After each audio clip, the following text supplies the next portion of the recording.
ma fiancée m'a accidentellement envoyé un message destiné à son amant. Ce n'était rien d'autre qu'une liste froide et détaillée de tous mes défauts. J'ai fixé l'écran sous le choc, puis j'ai répondu par un seul mot, noté. J'ai éteint le téléphone, pris un sac, fait mes affaires en moins de 5 minutes, et j'ai disparu. Quand elle est rentrée, la maison était vide.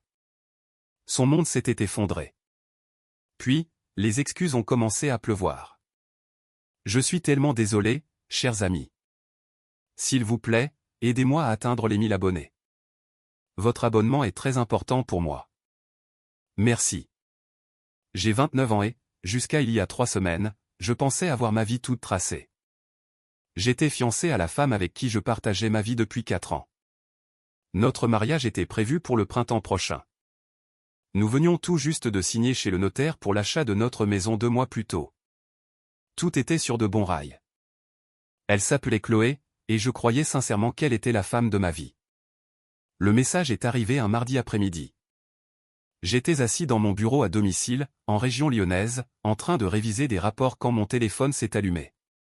Le nom de Chloé a clignoté sur l'écran. J'ai souri instinctivement. D'habitude, elle m'envoyait des vidéos drôles ou me demandait ce que je voulais pour le dîner, mais ce message était différent. Bon, voici ce à quoi je suis confronté. Il ne prévoit plus jamais rien de spontané. Tout doit être planifié. Il s'est installé dans son confort et est devenu ennuyeux. Le sexe est prévisible. Toujours la même routine. Il gagne bien sa vie, mais il n'est pas ambitieux comme toi. Il restera probablement à ce même poste pendant des années. Ses amis sont tous mariés avec des enfants maintenant, alors notre vie sociale est morte. Il a commencé à faire ce truc où il mâche avec la bouche légèrement ouverte et ça me rend folle. Et honnêtement, je crois qu'il a pris au moins 7 kilos depuis nos fiançailles. Je l'aime, mais je ne suis plus amoureuse de lui. Est-ce que tu comprends? Je l'ai lu 3 fois. Mes mains sont devenues glacées. Un amant. J'avais passé assez de temps sur les forums comme Reddit pour comprendre ce qui se passait. Je suis resté assis là pendant peut-être 2 minutes à fixer les mots. Mon cerveau essayait de traiter l'information, de trouver une explication alternative. C'était peut-être une blague. Peut-être aidait-elle une amie à préparer un discours de rupture. Mais non, les détails étaient trop spécifiques, trop précis. J'avais effectivement pris un peu de poids. Je préférais planifier les choses. Notre vie intime avait trouvé son rythme. Je pensais que c'était un rythme confortable. J'ai tapé en réponse, noté. Ensuite, j'ai éteint mon téléphone, sorti un sac de sport du placard et commencé à faire mes bagages. Vêtements, trousse de toilette, ordinateur portable, documents importants. Je bougeais mécaniquement, comme si je suivais une liste. Mes mains tremblaient, mais mon esprit était d'une clarté absolue. 5 minutes, peut-être 6. J'ai pris mes clés, jeté un dernier coup d'œil à la chambre que nous avions repeinte ensemble le mois dernier, ce gris doux qu'elle adorait, et je suis parti. J'ai conduit jusqu'à un appart-hôtel près de l'aéroport Saint-Exupéry. Un séjour prolongé, rien de luxueux. Je me suis enregistré sous mon nom, j'ai payé une semaine d'avance avec ma carte bancaire personnelle, pas avec le compte joint que nous avions ouvert pour les dépenses du mariage. Puis, j'ai rallumé mon téléphone. 43 appels manqués, une 60aine de SMS. Les notifications n'arrêtaient pas de tomber, mon téléphone vibrait de manière incontrôlable. Chloé, oh mon Dieu, Chloé, je t'en prie. Ce n'était pas pour toi. Chloé, je peux tout expliquer. Chloé, où es-tu? Chloé, mon amour, s'il te plaît, réponds-moi. Chloé, je rentre à la maison tout de suite.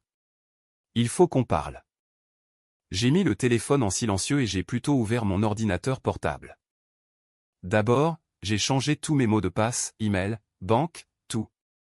Ensuite, j'ai appelé ma banque et je lui ai retiré l'accès à mes comptes personnels. Dieu merci, nous avions gardé nos finances séparées la plupart du temps, juste ce compte joint pour les dépenses communes et la cagnotte du mariage. Elle ne pouvait pas toucher à mes économies principales. Le soir venu, les messages s'étaient transformés en mode panique totale. Chloé, je suis rentré et tout a disparu. Chloé, tes vêtements ne sont plus là. Ton ordinateur, où es-tu? Chloé, s'il te plaît, ne fais pas ça. On peut arranger les choses. Chloé, ça ne voulait rien dire. Je le jure. Chloé, je suis tellement désolé. Je suis tellement désolé. Chloé, peux-tu au moins me dire que tu es en sécurité? J'ai finalement répondu vers 20 heures, je suis en sécurité. Ne me contacte plus. Je te tiendrai au courant pour la maison. Mon téléphone a sonné immédiatement. J'ai rejeté l'appel. Il a ressonné, rejeté. Cela a continué pendant 20 minutes avant de finalement s'arrêter. Mise à jour 1. Je n'ai pas dormi cette nuit-là. Je suis resté allongé dans le lit de l'hôtel, fixant le plafond, rejouant toute la relation dans ma tête, cherchant les signes que j'avais manqués. Il devait bien y avoir des signes, non? Il y a environ 3 mois, elle avait commencé à aller à des cours de yoga le mardi et le jeudi soir. Elle avait rejoint ce nouveau club de lecture qui se réunissait un dimanche sur 2. Elle faisait plus attention à son apparence, portait de nouvelles tenues de sport, commençait à se maquiller pour aller faire des courses. Je pensais juste qu'elle se sentait bien dans sa peau. En petite amie d'un grand soutien, je l'avais encouragée. Mon Dieu, j'étais stupide. Mercredi matin, je me suis porté pâle au travail. Je ne m'imaginais pas assis en réunion à faire semblant que tout allait bien. À la place, j'ai commencé à passer des appels. D'abord à un avocat, recommandé par un pote de fac qui avait traversé une séparation compliquée. J'ai pris rendez-vous pour vendredi. Ensuite, j'ai appelé mon frère, Thomas. Elle m'a trompé, ai-je dit quand il a décroché. Pas de préambule. Quoi? Chloé? Tu es sûr? Je lui ai lu le message. Mot pour mot. Bordel, a-t-il soufflé. T'es où en ce moment? Dans un hôtel près de l'aéroport. Je n'y retournerai pas, Tom. Je ne peux pas regarder cette maison, nos affaires. En sachant qu'elle l'est.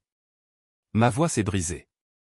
C'était la première fois que je sentais vraiment l'émotion percer à travers l'engourdissement. Viens rester avec Sophie et moi, a-t-il immédiatement proposé. On a la chambre d'amis. Reste le temps qu'il te faudra. Merci, mais j'ai besoin d'être seul pour l'instant. Pour digérer tout ça.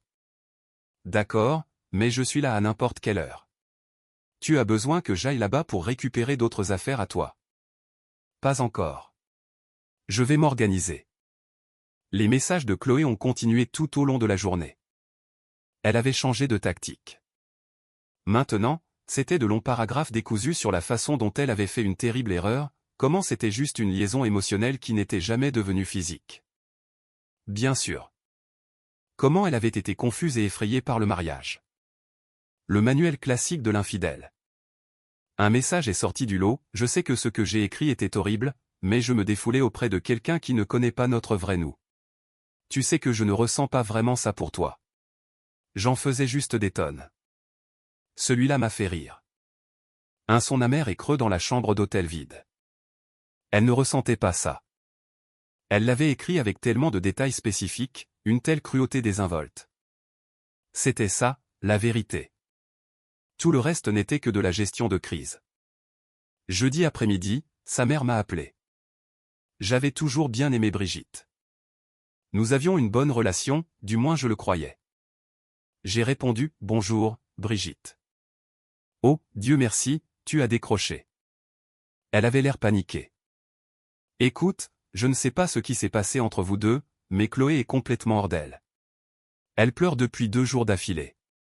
Quoi que ce soit, ne pouvez-vous pas simplement vous asseoir et en discuter comme des adultes? Est-ce qu'elle vous a dit ce qui s'est passé? Elle a dit que vous aviez eu un malentendu, qu'elle t'avait envoyé quelque chose qu'elle ne pensait pas. Elle m'a envoyé une liste détaillée de tout ce qu'elle déteste chez moi, ai-je interrompu d'une voix plate. Un message destiné à l'homme avec qui elle a une liaison. Elle m'a traité d'ennuyeux, de repoussant et de sans ambition. Elle a dit qu'elle n'était plus amoureuse de moi. Ce n'est pas un malentendu, Brigitte. C'est la vérité. Livré accidentellement en avance. Un long silence gênant s'est installé à l'autre bout. Je ne savais pas que c'était si grave, a-t-elle fini par murmurer. Moi non plus. Je suis désolé de vous mêler à ça, mais je n'assisterai à aucun repas de famille dans un avenir proche. Prenez soin de vous. J'ai raccroché avant qu'elle ne puisse répondre. Mise à jour 2. Le rendez-vous de vendredi avec l'avocat a été instructif. Il s'appelait Maître Laurent Dubois, la quarantaine, costume impeccable, esprit encore plus vif. Il a tout écouté sans m'interrompre, prenant quelques notes. La bonne nouvelle, c'est que vous n'êtes pas encore marié, a-t-il dit quand j'ai eu fini. La mauvaise, c'est que vous possédez un bien en commun. Quand avez-vous signé l'acte de vente? Le 15 septembre. Il y a environ 7 semaines. Et vous êtes tous les deux sur le prêt immobilier? Oui, à parts égales. Il s'est adossé à son fauteuil. D'accord. Selon la loi française, vous avez des options. Vous pouvez racheter sa part, elle peut racheter la vôtre, ou vous forcer la vente et diviser les bénéfices. Étant donné que vous ne la possédez que depuis peu de temps et que vous n'avez probablement pas fait de plus-value, une vente est probablement ce qu'il y a de plus simple. Je ne veux plus rien avoir à faire avec cette maison. Compréhensible. Je vais rédiger une mise en demeure pour lui demander formellement de la mettre en vente. En attendant, je vous déconseille fortement de retourner seul dans la propriété. Si vous devez récupérer des affaires, amenez un témoin. Gardez une trace de tout. Nous avons discuté du compte joint. Il n'y avait qu'environ 8 000 € dessus pour les acomptes du mariage et les dépenses ménagères. Il m'a dit que je pouvais légalement retirer ma moitié, mais m'a suggéré de ne pas y toucher pour l'instant pour ne pas paraître rancunier devant un juge au cas où les choses deviendraient litigieuses. A-t-elle essayé de vous contacter? Constamment. J'ai bloqué son numéro ce matin. Intelligent. Conservez tous les messages précédents cependant. Capture d'écran, sauvegarde, tout. Si elle va plus loin, nous aurons besoin de preuves. J'ai quitté son cabinet en me sentant un peu plus en contrôle, avec un plan qui n'impliquait pas seulement de me cacher dans une chambre d'hôtel.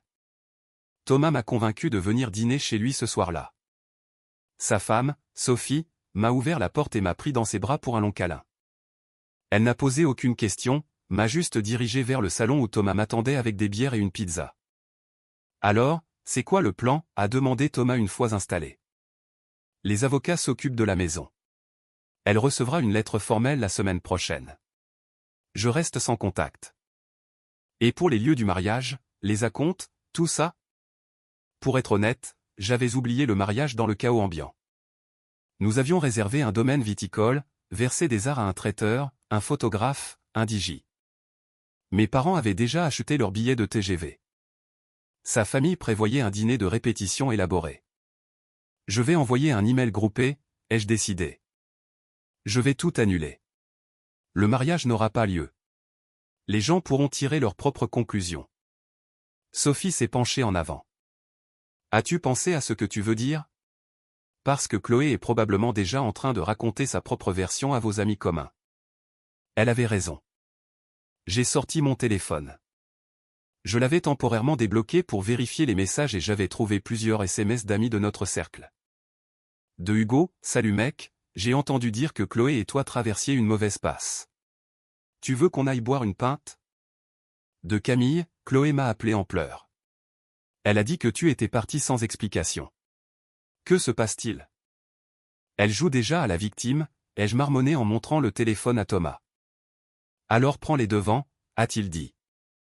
Dis la vérité aux gens. Tu ne lui dois pas ton silence.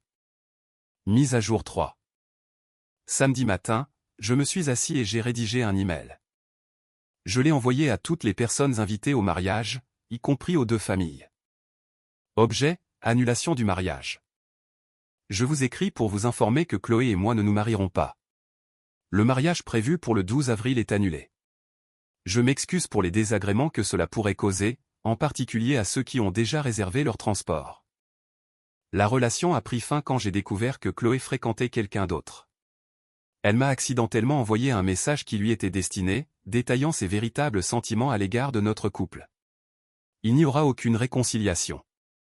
J'apprécie votre compréhension et le respect de ma vie privée pendant cette période. Si vous avez envoyé des cadeaux, veuillez m'indiquer votre adresse et j'organiserai les retours. Toute question concernant la fin de notre relation doit être adressée à Chloé, et non à moi. Merci. J'ai hésité avant de cliquer sur envoyer.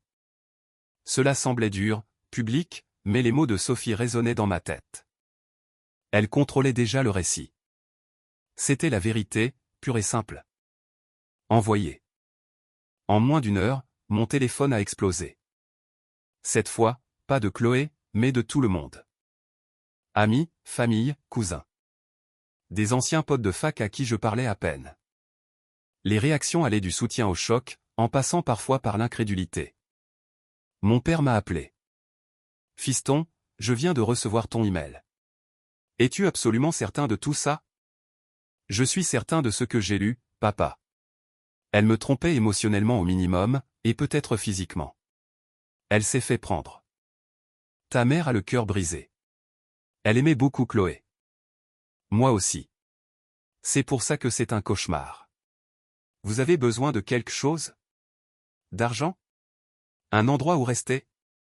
Ça va. Thomas m'a proposé sa chambre d'amis. J'ai un avocat qui s'occupe des histoires immobilières. D'accord, mais nous sommes là. Quoi qu'il arrive. Chloé a essayé d'appeler depuis différents numéros. Les téléphones de ses amis, celui de sa mère, et même sa ligne professionnelle. Je n'ai répondu à aucun d'entre eux. Finalement, tard dans la nuit de samedi, elle a essayé une dernière tactique. Elle m'a envoyé un email.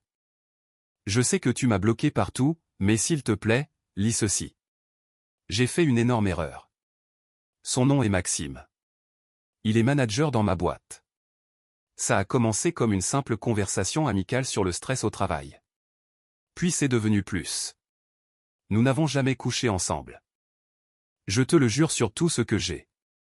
Nous avons discuté par message, nous nous sommes vus pour prendre un café quelques fois en centre-ville. C'est tout. J'avais peur du mariage, de l'engagement, et j'ai géré ça de la pire des manières. Mais ce message n'était pas réel. J'exagérais avec lui, pour essayer de justifier mon comportement. Tu n'es pas ennuyeux. Tu es stable et fiable, et ce sont de bonnes choses. Je suis tellement désolé pour ce que j'ai écrit. S'il te plaît, pouvons-nous juste en parler face à face? J'ai besoin que tu vois à quel point je suis désolé. Je l'ai lu 2 fois. J'ai presque ressenti de la peine pour elle. Presque. Puis je me suis rappelé je ne suis plus amoureuse de lui. Ce n'était pas une exagération. C'était la vérité. Je n'ai pas répondu. Mise à jour finale. Cela fait 3 semaines que je suis parti. Les papiers de la maison sont finalisés. Chloé a racheté ma part avec l'aide de ses parents. Je n'ai jamais eu à la voir en face. Maître Dubois a tout géré par email et par signature via un notaire et coursier. Je suis reparti avec mon investissement initial plus environ 2000 € de plus-value. Pas beaucoup, mais c'est suffisant. J'ai emménagé dans la chambre d'amis de Thomas pour l'instant. Je cherche déjà un appartement pour janvier. J'ai recommencé à aller à la salle de sport, en partie pour ma santé, en partie parce que j'avais besoin de canaliser toute cette colère et cette énergie. J'ai perdu 3 des 7 kilos dont elle parlait. C'est drôle comme la rancune peut être motivante. La semaine dernière, j'ai appris par Hugo que Chloé et Maxime sont apparemment officiellement en couple maintenant. Quelqu'un les a aperçus dans un restaurant en ville, ouvertement ensemble, se tenant la main par-dessus la table. Fini-le, ça ne voulait rien dire et on a juste discuté. Je n'étais même pas surpris. Ça a juste confirmé ce que je savais déjà. Elle avait menti sur l'étendue de sa liaison dès le début. Ma mère m'a envoyé un colis en milieu de semaine. Des biscuits faits maison, une couverture chaude, une carte qui disait juste « Je t'aime et je suis fier de la façon dont tu gères ça ». Ça m'a fait pleurer pour la première fois depuis que toute cette histoire a commencé. Pas des pleurs de tristesse exactement. Juste le fait de relâcher tout ce que je retenais depuis des semaines. Ce nœud dans ma poitrine s'est enfin desserré. Des amis communs m'ont contacté pour essayer de jouer les médiateurs. Peut-être que tu devrais l'écouter. Les gens font des erreurs. 4 ans, c'est beaucoup de temps à jeter par la fenêtre. J'ai coupé court à ces conversations très vite. 4 ans. C'est long, oui. Assez long pour qu'elle m'informe de son mal-être avant de chercher à me remplacer. Au travail, l'ambiance a été bizarre. Les gens savent qu'il s'est passé quelque chose. J'ai pris ces jours de congé. Je ne porte manifestement plus ma bague de fiançailles. Toute mon attitude a changé. Mon patron m'a pris à part jeudi, m'a demandé si ça allait, si j'avais besoin de plus de jours de repos. Je lui ai dit que j'allais mieux en restant occupé. Il a hoché la tête, n'a pas insisté, a juste dit de le prévenir si cela changeait. Je ne vais pas encore bien. Certains jours sont plus difficiles que d'autres. Je vais très bien faire ma journée, et puis je vais voir quelque chose qui me fait penser à elle. Une chanson à la radio, une brasserie où nous avions l'habitude d'aller, quelqu'un qui porte son parfum. Ça me frappe comme un coup de poing dans le ventre, encore une fois. Mais ça devient plus facile, lentement. Les écarts entre ces moments s'agrandissent. Quelques personnes m'ont demandé si je regrettais la façon dont j'ai géré la situation. Partir sans avoir de conversation, rendre la tromperie publique, refuser toutes ces tentatives de réconciliation. Honnêtement, non. Elle ne m'a pas accidentellement envoyé ce message. L'univers m'a rendu service. J'ai pu voir exactement ce qu'elle ressentait vraiment avant de l'épouser, avant que nous ayons des enfants, avant que je ne gaspille d'autres années avec quelqu'un qui se contentait de moi tout en cherchant mieux. Ce message était la vérité. Tout ce qui a suivi n'était que contrôle des dégâts et manipulation. Je mérite quelqu'un qui pense que je suis assez bien. Qui n'a pas besoin de se plaindre à un autre homme de mes défauts. Qui est vraiment amoureuse de moi, et pas seulement installée dans une routine confortable. Édition 1. Pour tous ceux qui posent des questions sur la bague de fiançailles, c'était celle de ma grand-mère. J'ai demandé à Thomas d'aller la récupérer à la maison pendant que Chloé était au travail. Elle est de retour dans ma famille, là où est sa place. Elle a essayé de dire qu'elle voulait la garder pour des raisons sentimentales. Mon avocat y a mis un terme immédiatement. Édition 2. Maxime est apparemment en train de traverser son propre divorce maintenant. Sa femme a découvert l'existence de Chloé quand mon email d'annulation de mariage est, d'une manière ou d'une autre, arrivé jusqu'à elle. Je suppose que le karma agit vite. Ils se méritent l'un l'autre. Édition 3. Pour ceux qui se posent des questions sur les acomptes du mariage, nous avons perdu environ 4 000 € au total en frais non remboursables. Chloé a essayé de dire que je devrais tout couvrir puisque c'est moi qui ai mis fin à notre relation. Mon avocat a envoyé un email soulignant que c'est l'infidélité qui a causé la rupture, et elle a reculé. Nous avons divisé les frais à 50 cinquantièmes.